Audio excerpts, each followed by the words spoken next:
Is that going to be one of the most frustrating test matches you've played? Yeah, it's right up there. I can't remember even coming close to the amount of times we were on and off throughout the 5 days. Yeah, especially here in Brisbane, you feel like it normally just pelts down for a couple of hours, then you're back on and it's clear. But yeah, frustrating. Felt like we were ahead of the game for pretty much all of it, but not to be. Can I just follow that up with the most recent thing was seeing Trav, obviously, is there a groin problem or some kind of problem you've had? That's the second injury potentially out of this match. Not great signs for the team heading into Melbourne next week. Yeah, obviously Joshy won't be part of the series, which is a real shame. Trav, he'll be fine. It's a bit of a tight quad. Yeah, he'll be fine for Melbourne. Pat, what was the game plan coming in today? Were you always trying to set up something? I mean, it's kind of ignoring this weather that was clearly coming in.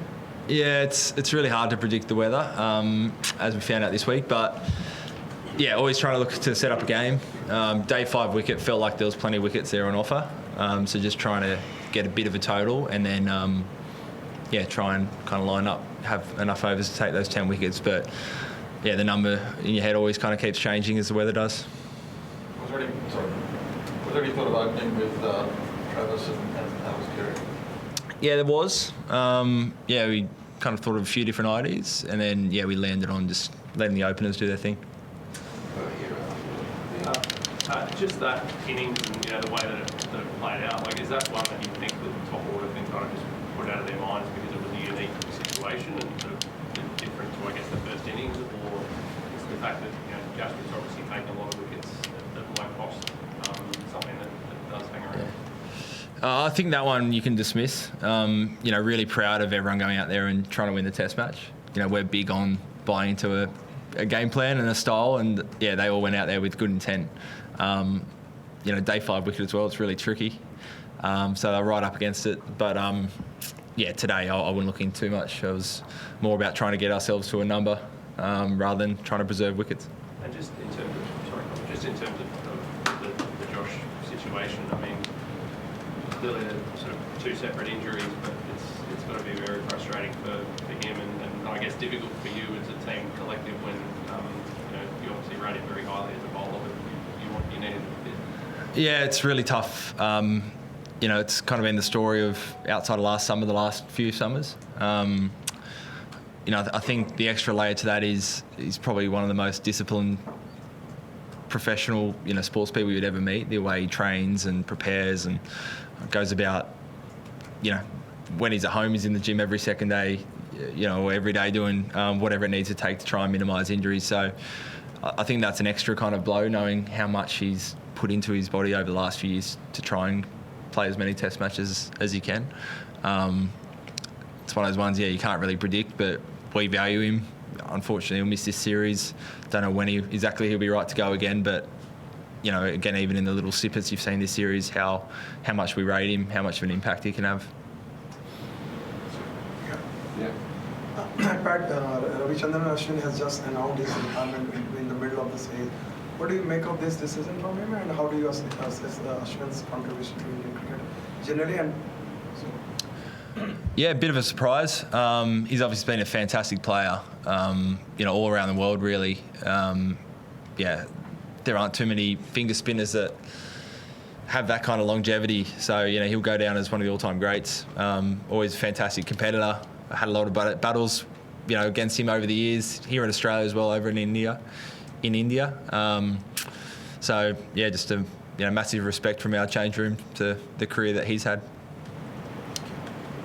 Pat, the way this matches went ahead, and we saw Australia leading in almost every day. Last day, yes, there was a partnership.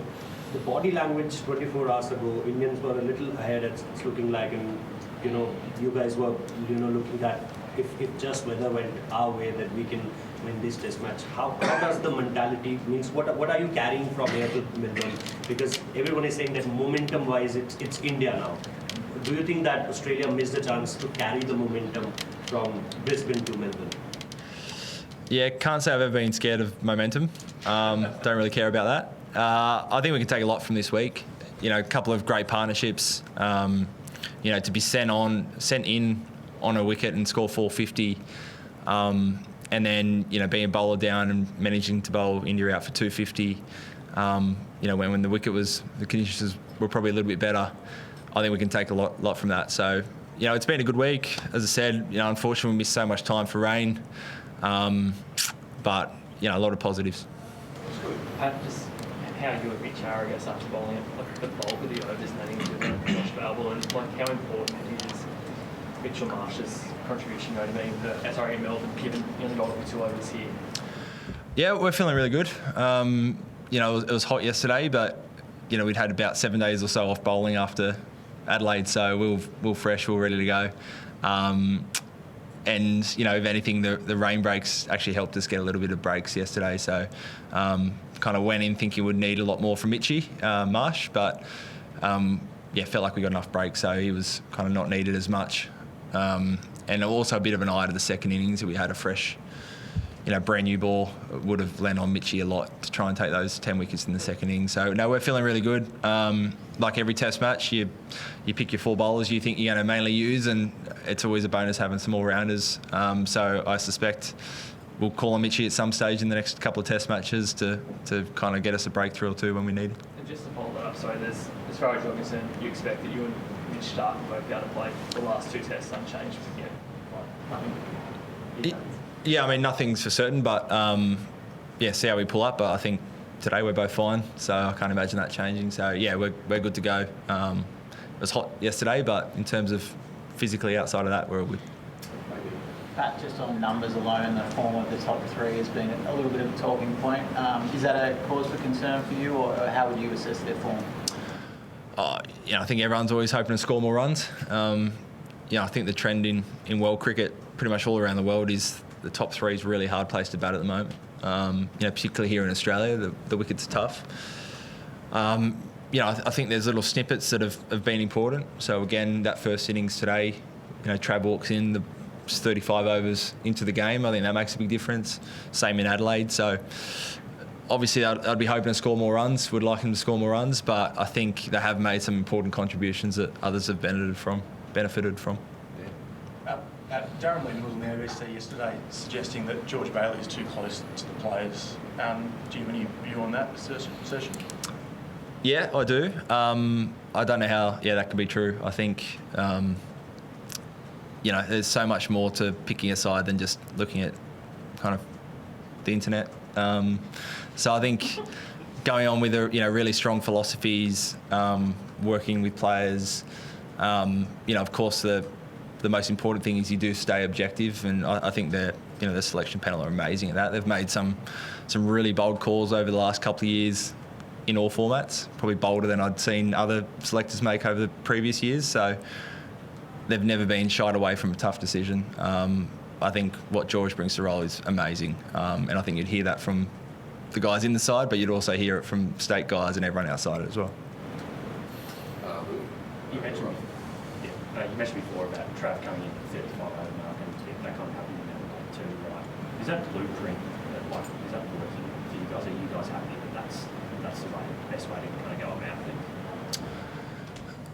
Look, I think you always hope that if you're walking in 35 overs, you've got more runs on the board, whatever it is. But as I said, the trend is, it seems like the 5, 6, 7 is sometimes where a lot of the bulk of the runs are scored in Test cricket all around the world. I think I spoke ahead of this summer when there was all talk about batting orders.